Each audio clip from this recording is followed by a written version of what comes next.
because of his grace, because of his strength, because he has been closer to me. Every single day I have desired to walk with him. I want to honor this altar. Thank you, Dad. Thank you, the pastoral team, for this opportunity to share the word of God. And I want us to share the word of God, and I want us to learn. Praise the Lord. I want us to learn. So let's put our mode, our head mode. Hiyo sijui ni kizungu. That we put our mode in the mode of learning. Yani kusoma, tusome leo. Kwa sababu Mungu akona masomo angependa kutufunza sisi watoto wake. Bwana asifiwe. Kwa sababu saa zingine tunasoma neno, tunahubiriwa, lakini kuna wakati inafika tunasema sasa wacha tujifunze neno, wacha tuitafakari. Let us meditate on the word. Let us understand, what does this mean to me? Praise the Lord. So I want you to apply this word, especially if you are passing through a certain situation which we are sharing today. Let us apply that word into our situation so that that word can have meaning in our lives. We are going to read from the book of Romans chapter 5. Romans chapter 5 from verse 1. Media, if we are ready.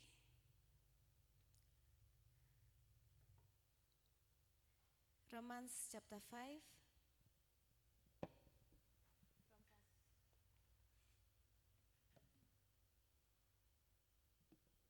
Yes, proceed from verse 1 to 5.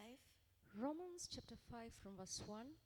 Therefore, having been justified by faith, we have peace with God through our Lord Jesus Christ, through whom also we have access by faith into this grace in which we stand, and rejoice in hope of the glory of God. And not only that, but we also glory in tribulations, knowing that tribulation produces perseverance, and perseverance character, and character hope. Now, hope does not disappoint, because the love of God has been poured out in our hearts by the Holy Spirit who was given to us. Thank you, dear Lord, for your word. As we learn about suffering, Lord, as we learn about endurance, we pray that, Lord, this word may minister to us, may minister to our lives, may minister to our situations, so that, Lord, we can understand you and know you in a better way for the glory and honor of your name. In Jesus' name we pray. Amen. In Jesus' name we pray. And the church says, Amen. So I want us to share, or the Holy Spirit has enabled us today to share about suffering produces endurance, or suffering producing endurance. Praise the Lord. I don't know whether we understand what it means by suffering, mateso, and endurance. Kuvumilia. I don't know whether that's the correct translation, but at least we understand when we say that mateso na kuvumilia, uvumilivu. Bwana sifiwe. Yeah, I want us to understand, what does it mean by suffering? What does it mean by endurance? I know many of us have undergone different situations in life. Yani kuna watu tumepitia mapito katika hii dunia. Hakuna mtu ana expect kusuffer. Nobody prays for suffering. Nobody expects to be suffering, especially in the house of the Lord, especially because we are children of God. We expect that everything will just go smoothly, but one time you wake up, you are in pain, mwili inauma tu kila pahali. Sometimes you wake up, you have no money is needed. Sometimes you're looking for a job, others are looking for financial solutions, others want to start businesses, but still you cannot even get a shop. Wengine wanataka kuhama, hakuna manyumba za kuhamia, ama hakuna pesa. Others are expecting great things, umekuwa ukiomba, you have been fasting, you have been trusting God, but still bado hiyo jambo halijatimilika. Bwana asifiwe. You know, in this world, wale watu wa dunia huwa wanaona hii mateso, you know, suffering, they see it like a punishment or defeat. Umeshawaifika pahali unaona, hey, sasa I'm just defeated, I'm just done, I'm just now, that's it. Bwana sifiwe. Hiyo sasa, hiyo ni ya dunia. You know, like there is no hope. Bwana sifiwe. But the scripture is teaching us today that God uses suffering to produce endurance, maturity, character, and deeper faith. Let me repeat that again. That suffering to us, to the believer, to us who have accepted Christ, to us who know Christ, suffering produces maturity, endurance, character, and deeper faith. We go through different situations in life. Yani, kila siku, kila wakati tunapitia mapito. Saa ingine tunashindwa. Now, what do we do? And then we start thinking, maybe I'm the only one that is going through this situation. Au wengine wamebarikiwa, unaangalia jirani yako unaona amebarikiwa, wengine wako na magari, wengine unasikia wanapanda mandege, wengine unasikia hata juzi wamenunua mashamba, alafu unajindunisha, unajiuliza, mbona mimi Mungu hujakuja? Mbona mimi niko kwa kanisa? Mbona mimi niko faithful in giving? Mbona mimi ninafanya mambo yote, ninakuja kuosha kanisa? You know, like I am just in the church, but nothing seems to be happening. Praise the Lord. I don't know whether I'm speaking to somebody who has gone through such a situation, but the Bible is telling us today that even as we suffer, we know that suffering and it produces endurance. Praise the Lord. You know, sometimes when we are passing through fire, you know, sometimes we are passing through such hard situations. Unasikia ni kama moto. Unaona hii bana, hii ni moto, hii ni nachomeka. Hata unaambia majirani, unaambia marafiki zako, hey, me, I'm just in the fire. Praise the Lord. But do you know God is still with you in that fire? Remember the case of Shadrach, Meshach, and Abednego. We read that in the book of Daniel, chapter 3, that these people, kwa sababu ya imani yao, kwa sababu walikataa, you know, like to bow to this God, somehow walijipata kwa mashinda. And theirs was even worse. They were thrown into the fire. Yani moto, wacha sisi ukisafa unasema I'm going through fire. But this was real fire, physical fire. Praise the Lord. But do you know what? God in his own divine way, he sent somebody, he sent an angel to deliver these people from this fire. Yani, Mungu mwenyewe aliingia huko kwa moto. Bwana sifiwe. So, if we trust God, it means that God himself sometimes just comes. He's just there in the fire. You can burn, yes, but he's still there. You may not see him, praise the Lord, but he's there with you. He's there with us, even in that suffering. And that is what happened in Daniel. We remember that. Praise the Lord. Many of us, brethren, sometimes we carry our burdens so silently. Some of us are tired spiritually. Yani tumeomba mpaka tumechoka. Bwana asifiwe. Wengine tumefunga mpaka tumechoka. Tunasema, sasa sifungi tena. Sasa siombi tena. But my brother, my sister, I want to encourage you today that God is still in your situation. Mungu bado hajasahau. Hauko peke yako. Mungu bado ako na wewe. Kama aliweza kukuja mwenyewe, and he was able to deliver these brethren, and they were not burned. You know, interestingly, wakati walitolewa kwa moto, people are so shocked. Wanasema, hawa watu hata hawanuki moshi. Bwana asifiwe. Hata hawakai ni kama walikuwa kwa moto. Praise the Lord. Because God is so faithful. God is so gracious. The moment he takes you through a situation, you receive an extra glory. Bwana sifiwe. Unakaa uko sawa. You are glowing because of the grace of God. Bwana sifiwe. Yeah, so we want to understand that suffering is a reality, even for believers. Hallelujah. Yani kupitia changamoto ni kawaida kwa sisi waumini. Like for us believers, suffering is a reality. Tunaweza pitia mapito. But Jesus said that in John 16 verse 33. Can we have that verse, please? John chapter 16 and verse 33. That in the world we shall have issues. We shall have tribulations. Praise the Lord. So it means that even Jesus knew. Yesu alijua ya kwamba tukiwa katika hii dunia tutapitia mapito. And it says that in this world you will have tribulation, but be of good cheer. I have overcome the world. 3.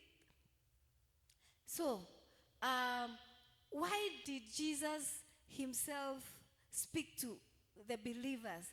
This was addressed directly to the believers. He was addressing the disciples. Na anawaambia katika hii ulimwengu, mtakuwa na mashinda. 16:33. Yeah, correct. So,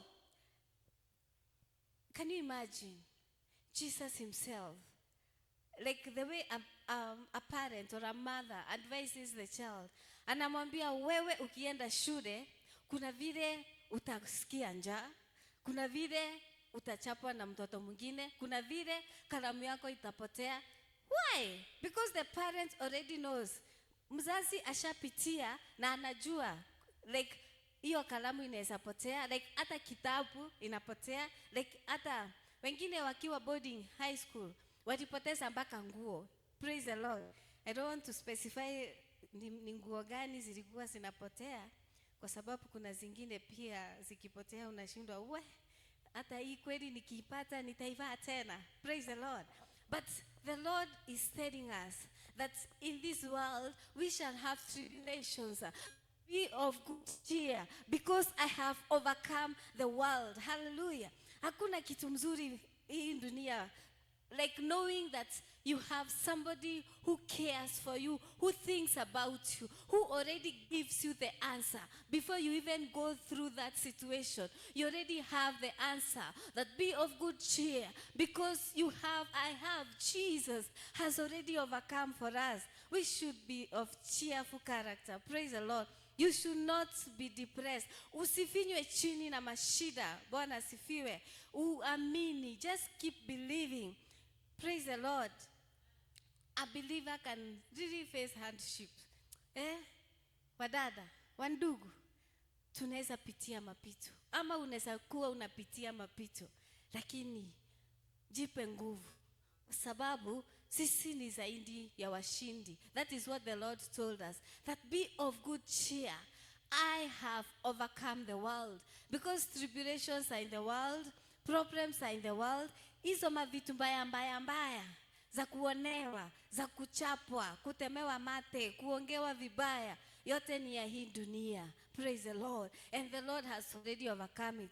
Because he passed through the same situations. Imagine he was rejected. Bwana sifiwe. Wanamtemea mate, wanamuita, all those bad names. But he tells us that be of good cheer. I have overcome the world. Praise the Lord. There are many brethren, even in the Bible, who passed through many situations. For instance, Joseph, we remember Joseph, he was sold. Tunakumbuka hiyo story yake, tangu auzwe, hiyo story ya kwenda kwa jela, after the Potiphar's wife, tragedy, and then all the way to the prison, kusahaulika, and then there he is, he's made a prime minister. Just imagine, hiyo safari yote, kitambo afike hapo. How had he suffered? Imagine if he decided that in the Potiphar's house, hangekuwa na imani, angefanya vile bibi ya Potiphar alitaka. Praise the Lord. That is why we need to continue, withstanding. We have to stand. Brethren, we have to withstand tribulations. Tukumbuke Job. Job was a righteous man. That is what the Bible says. But despite that, he passed through so many tribulations. Yani akapitia mapito mpaka vitu zake zote. Imagine, mpaka watoto wote wanakufa siku moja. Lakini kulienda aje? He continued enduring. Endurance. Yani ile kuvumilia, endurance. Na kuamini Mungu. Kuvumilia akiwa na imani. Akiwa anaamini Mungu. Ya kwamba Mungu anaweza kumsaidia, kumponya. I mean, God can turn everything that, he has taken because he's God. Praise the Lord. There are so many examples that we have in the Bible about endurance, enduring suffering, and enduring tribulation. Praise the Lord. Yeah, so let us understand this word, endurance. And endurance, it means that it is the ability to remain standing under pressure. Bwana sifiwe. So tuangalie kama hiyo story ya Job. Can you imagine? Kila siku naambiwa, every day there is a bad report. Mbuzi zimeenda, ngamia zimeenda, sijui ng'ombe zimeenda, sijui nini imeenda. Every day imekufa. And finally anaambiwa watoto wamekufa. Praise the Lord. That endurance. But, that was a lot of pressure for Job. But, akastahimili. Bado akaendelea kukaa na imani. Bado akajua, I am not going to give up. Praise the Lord. I will keep trusting God. Even when things are not working. Hallelujah.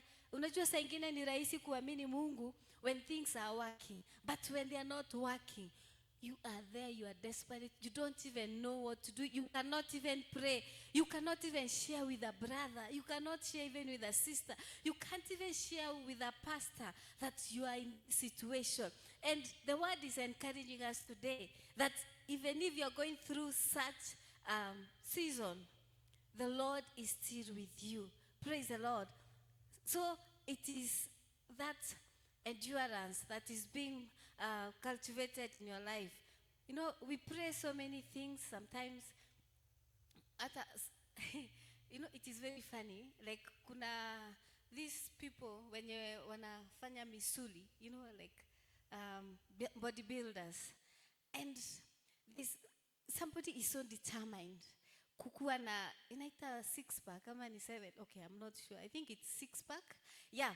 So, hizo chuma za gym. I don't know whether so many of us have experienced what a gym is. Gymnasium where kuna chuma mingi, machuma zimejaa kule, and people are exercising.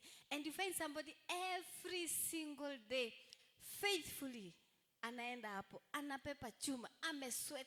Unasikia mpaka anapiga nduru. Ooh, why? There is pain, there is suffering, but he has to endure so that apate hiyo 6-pack. Bwana sifiwe. Na akipata hiyo 6-pack, kila mtu anamuadmire, anasema, "We, enyewe uko na 6-pack, you have worked hard." Because we know it is in the open. Like, huwezi pata hiyo 6-packs kama hujafanya practice, kama hujafanya hiyo mazoezi, kama huja endure. Hakuna dawa utatumia ndio upate. Lazima ubebe hizo chuma. Praise the Lord. Why can't we apply it in our lives as Christians and know that even when we are suffering, when we are undergoing such very bad moments in our lives, that God is producing endurance in our lives, so that at the end of the day, we are, people, we are Christians whom God can count on, like Job. Na aseme, pahali fulani, I know my servant so and so is there. Imagine, Mungu akona ushuhuda mpaka anauliza shetani, wewe ukitembea umetoka wapi? Shetani anasema nilikuwa natembea nazurura, napiga marao. Anamuuliza, na wewe umeona mtumishi wangu Ayubu? Praise the Lord. I just pray that God can have such a testimony on our behalf. Aulizange, umeona yule mtumishi wangu Pastor Morris, ukitembea tembea umemwona, like this is a powerful testimony that God testified about Job because he knew that he would endure the suffering. Imagine God having your testimony. Praise the Lord. Let us practice to endure. Let us practice to have that kind of endurance. Iyo kuvumilia with faith and knowing that faith, at the end of the day, we shall be counted worth by our Lord Jesus because we have been tumevumilia. And then there is also another point that says that endurance produces character. Bwana asifiwe. Do you understand what that means? Character. Like, what are our attitudes when you are going through suffering? What is your priority? How do you depend on God? How mature are you? That is when you are going through suffering, those are the things that are tested. Your attitude. Unaongea aje? Unasema, hey, huyo Mungu bado najua, bado atanishindania. Ama unasema the opposite. Hakuna, Mungu hata hanisikii, nimeomba, nimechoka. Praise the Lord. Attitude. Priorities. Priority ni ile kitu na dhamani sana. Wakati unapitia mapito, do you think about reading the word of God? Do you think about prayer? Do you think about even sharing with a brother or a sister? Or do you think about looking for help from elsewhere? Praise the Lord. And then our dependence on God, it is tested. Una depend na nani? Do you still believe? Do you still have faith that even as I'm suffering, even as I'm going through this problem, ya kwamba nikiomba, Mungu bado atanisikia, Mungu anaweza kutenda. And our spiritual maturity is also tested. Praise the Lord. When we are going through suffering, imagine our spiritual maturity is tested. Because suffering, sometimes it humbles us. Kwa sababu unapitia na uko peke yako, praise the Lord. Kila mtu anapitianga season yake. It's kind of a season. Every time one person anapitia season yake. And we cannot be in the same season, all of us, at the same time. Kila mtu huwa anapitia. Wakati hauna pesa, kuna mwingine ako nazo. When you are eating, those nice things. Sijui zinaitwa KFC. Somebody else anakula, I don't know, maybe something that is so humble. Praise the Lord. But then that person is going through that season. So each one of us have their season. That is why we are told that even when you have a lot, praise the Lord. Praise the Lord. When you have nothing, praise the Lord. That word is powerful. Wakati hauna, you praise God. Wakati uko nazo unasifu. Wakati hauna unasifu. Yani kila wakati unasifu. Unajua ya kwamba hata kama sina, kesho nitakuwa nayo. Sometimes it is also important tukumbuke pahali Mungu ametutoa. Kuna wale hawakuwa na kitu. Wale wenye like you are so humbled, you could not even stand before people because hata kuongea hujui. Praise the Lord. Hauna hata sauti, hauna bonga points. Bwana sifiwe. But God is so faithful. Ametuunda from scratch, ametufikisha pahali tuko. Na bado tunasonga, tunaendelea tukigrow in the Lord. So let us know that even when we are afflicted of the Lord, we should keep to the Lord. Psalms 119 verse 67.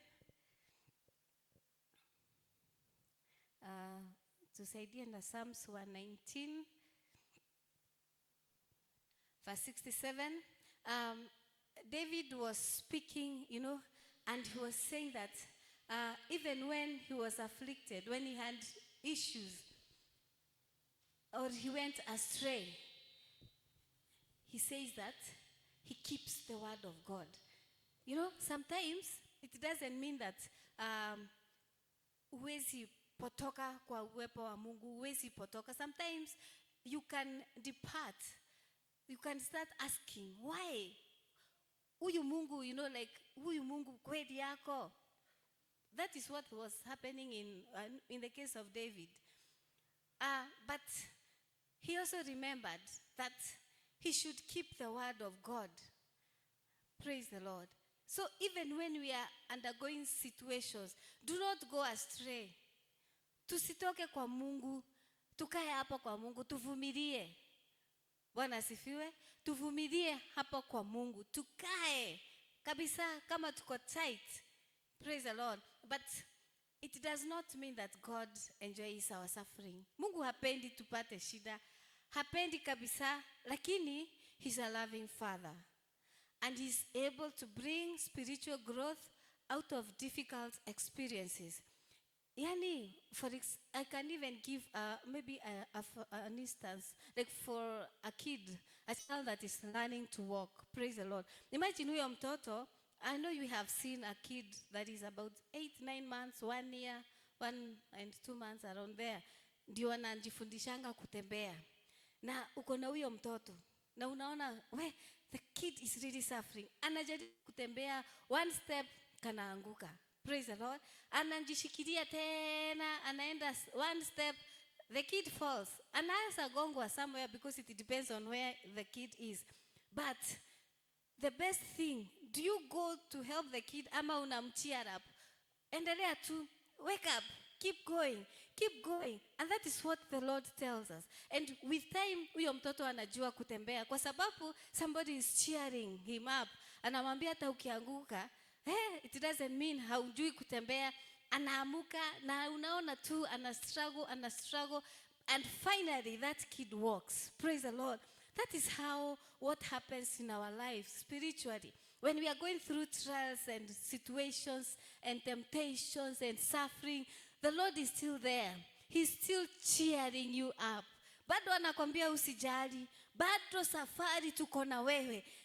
Endelea tu, kazana na utajua aje. Unless you go to the word, unless you pray, unless you're with brethren, unless you are with somebody to encourage your heart and say that, hata kama kuko hivyo, tutaamini huyu Mungu, tutaomba. Praise the Lord.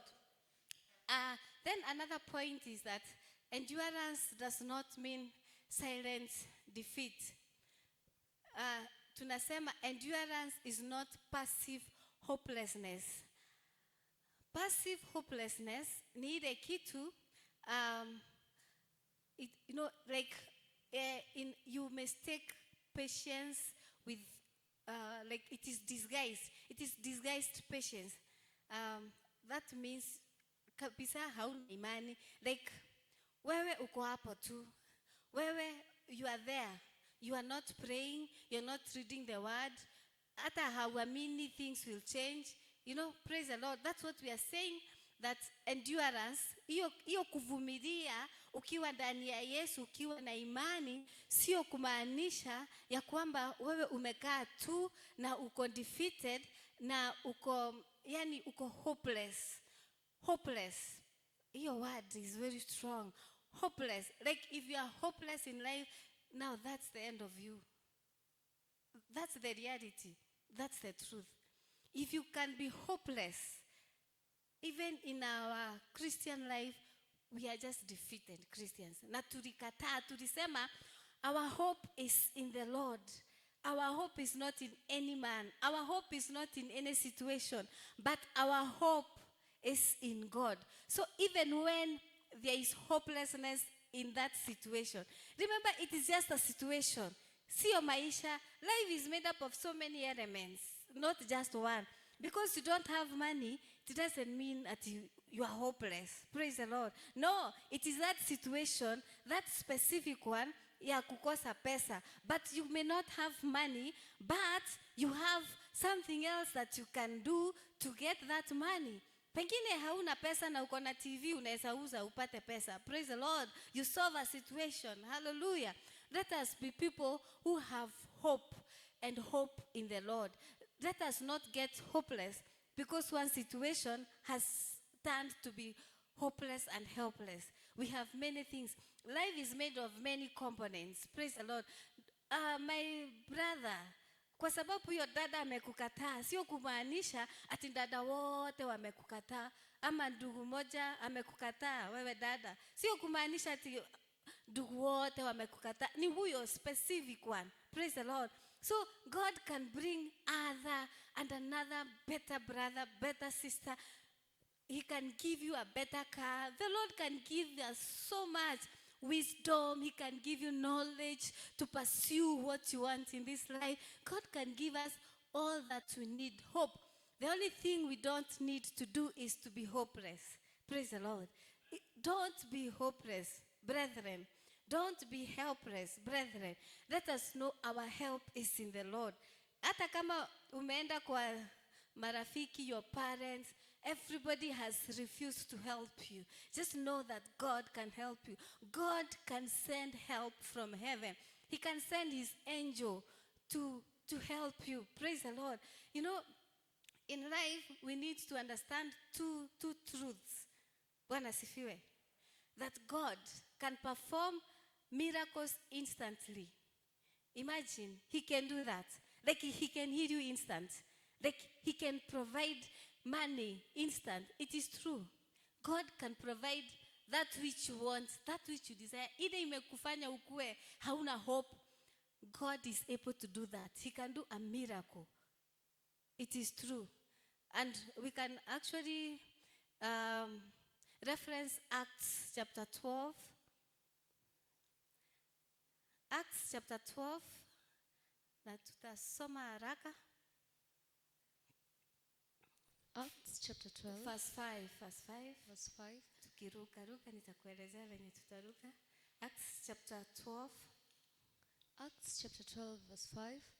Peter was therefore kept in prison, but constant prayer was offered to God for him by the church. Tuendelee.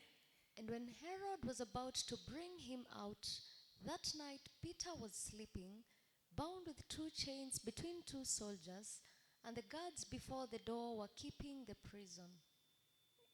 Yeah, 7. Now behold, an angel of the Lord stood by him, and a light shone in the prison, and he struck Peter on the side and raised him up, saying, Arise quickly. And his chains fell off his hands. Then the angel said to him, Guard yourself and tie on your sandals. And so he did. And he said to him, Put on your garment and follow me. So he went out and followed him, and did not know that what was done by the angel was real, but thought he was seeing a vision. When they were past the first and the second guard post, they came to the iron gate that leads to the city, which opened to them of its own accord. And they went out and went down one street, and immediately the angel departed from him. 11.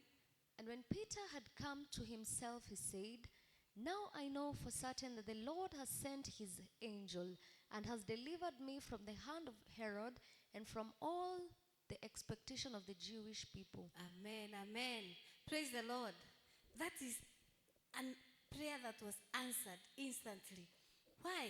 Because somebody was praying somewhere. Brethren were praying. It was a collective prayer. And that is why when the bishop keeps telling us to come for prayer, to come on Wednesday, to come on Thursday, it is so powerful. When we pray together as a group, when we pray together for situations, God is able to perform a miracle instantly on that situation. Because we have seen what happened to Peter. He was about to die. He was to be killed. But somehow, kuna wandugu na wandanda pahali walisema Peter hakufi. Bwana sifiwe. Vile bishop anasema dada fulani hatapitia hii mashinda tena. Ndugu fulani hatapitia hii mashinda tena. Vile unakasirika na shetani unasema ninaombea dada fulani hii mashinda inaisha kutoka leo. Bwana sifiwe. God is able to do a miracle. He can do instant miracles in your situation. If you believe and if you pray, praise the Lord. He's able, he's powerful. And the second one is that God can also sustain us through difficult processes. Praise the Lord. Like he did for Joseph from the beginning to the end. So whichever situation, Tumeona, I think we had looked at Joseph, vile alistahimili hiyo mashinda yote kutoka mwanzo mpaka mwisho. So God can do anything. He can answer immediately, or he can give you the grace to endure the suffering up to the end, and then he will make you victorious. And know what happens when you endure suffering for a long time. There are many people who see you suffering. Kuna watu wanajua uko tu na nguo moja. Kuna watu wanajua fulani huwa anatembea, fulani ako mgonjwa, fulani ako na shinda fulani. Lakini wakati atakutoa kule, kwa sababu amekupea endurance, everybody will testify. Na watasema, huyo dada, huyo ndugu, achana na yeye, anaomba, anaamini. So when we endure suffering, we give a testimony. We give a chance for God to be glorified through that situation. Praise the Lord. And when God answers our prayer and immediately, instant miracles, God is also glorified through that situation. Unajengeka, unasema enyewe, Mungu huwa anajibu. Praise the Lord. So it is possible. Whichever situation, just know that God can change that situation instantly. Anaweza kubandilisha saa hii. Anaweza kukupatia neema ya kukupeleka to the level mpaka wewe mwenyewe uamini kuna Mungu na akutendee. Anaweza kutenda because he has done it, and we have seen it, that he can do miracles. He can do so much in our lives. Praise the Lord. So our work, kazi yetu tu ni kuamini na kumgoja. Praise the Lord. Look at Jesus as we finish. At the cross, yeye ni Mungu. He knew what was ahead of him. He could see it. Hata kwa msalaba alilia, akaitana mbinguni, akaita Baba. Praise the Lord. But he endured. Alikaa tu, akasafa, akapitia, na mwishowe, like on Good Friday, wakati Yesu alikuwa kwa kaburi, wakati walimsulubisha, there was no hope. Watu walikuwa waamini, like at that point the believers were so scared, they were crying, they were just together. Others were denying him. They did not want any association. But on Sunday morning, during the resurrection morning, praise the Lord, it was so powerful. It changed everything. Kila kitu kilibadilishwa. Bwana sifiwe. Everything changed. Hallelujah. You may not believe it, because even our watu ambao wanaitwa, they also have borrowed some aspects of Christianity. Ndio waweke hiyo kitabu yao wanasomanga. It is true. It is a reality because of the power of resurrection. Praise the Lord. And that is why the more we need to be so strong in the Lord, so strong, such that even when there are situations we know, we have the faith, we believe that whatever we are going through is temporary. Praise the Lord. Temporary.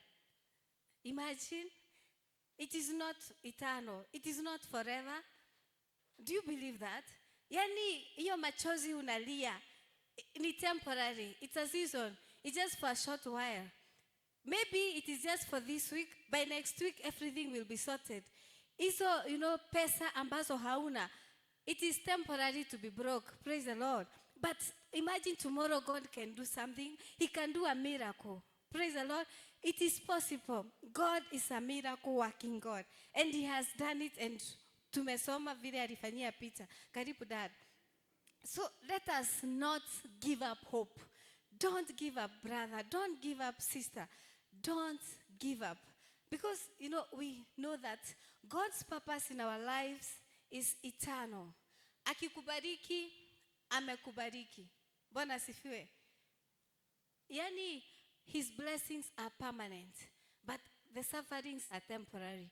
Akikubariki na afya njema, amekubariki, and that is it. Akikubariki na nyumba, amekubless, and that's it. If he gives you life in abundance, eternal, and that's it. That's our God. Once he gives you a gift, that gift is permanent. Nobody can take it from you. Hata wakuje waibe, ata replace. Hata waibe ile TV ulinunua. Hallelujah. Yani hata kitu, we need to trust God so unconditionally that hata kitu yenye ametupea ikiharibika, we know he can replace it. He has the power to do so. Praise the Lord. So let us not give up. Na tusishikilie sana vitu za dunia. Let us have our faith in the eternal things, because what we see is temporary. It is so temporary, because siku moja we are going to where we have been called. Hallelujah. So let us, as we finish, let us know that we need to have endurance in the Lord, because it creates spiritual confidence. You must endure suffering, because that produces spiritual confidence. You are confident that yule Mungu alikuponya kitambo, hata sahi anaweza. Yule Mungu aliprovide that time when you didn't have, he can also provide. He can give this time. That God who did what he did yesterday, he's the same yesterday, today, and forever. He can still do it again, because he does not change. So let us have our confidence in the Lord. Let us endure. So do not give up because of your present suffering. Praise the Lord. Let us not give up. Let us know that we do not suffer alone, that we are with the Lord. Remember the Shadrach, Meshach, and Abednego? They were three, but God came and they did not burn. Hata hawakunuka moshi, like hata hawakuonekana kama wametoka kwa moto. That's how powerful our God is. And let us remember that once God promises, he is faithful. He's not like a man. When God promises, he fulfills. It doesn't matter. So if you're waiting for a breakthrough, keep waiting. Do not lose hope. Delay is not denial. God has not denied you. He's coming. Praise the Lord. If you are sick, God is able to heal you even now. He can give you, endurance and heal you. Even if it is tomorrow, keep praying, keep trusting God. Whatever struggles you are facing in life, just keep praying, keep trusting. As the word tells us in Isaiah 40:31, that those who wait on the Lord shall renew their strength. They shall mount up on wings as eagles. Praise the Lord. You shall renew your strength if we wait on the Lord. Praise the Lord. So God is guiding us and building us through that process. You may not understand the trial today, but siku moja, I prophesy, siku moja, you will look back and give thanks to God. You will look back and say, yeah, it is okay, God, because of the victory yenye utakuwa umepata. Bwana asifiwe. This is real. It is true. If you believe in God, if you believe that God can take you through the process, siku moja, that is what God will do. And if you are ready and willing and you have the faith, receive it in Jesus' name. Because this is a season that you are passing through. Ni mapito tu. It is just a season. It is just temporary. And God is coming through for you. And soonest, because you have been praying and you are still trusting him to take you through. And he will do it because he's faithful. If he did it for people in the Bible, if he has done it for people here, I know you have examples of people who God has taken through a process and they have overcome. Then he can also take you through the same, and he can do it for you. May the Lord bless you so much. Let us put our hands together as we welcome our bishop to finish and to pray for us, as we know that that bad situation is temporary. Yes. God bless us. Let us wake up and welcome our bishop. Amen.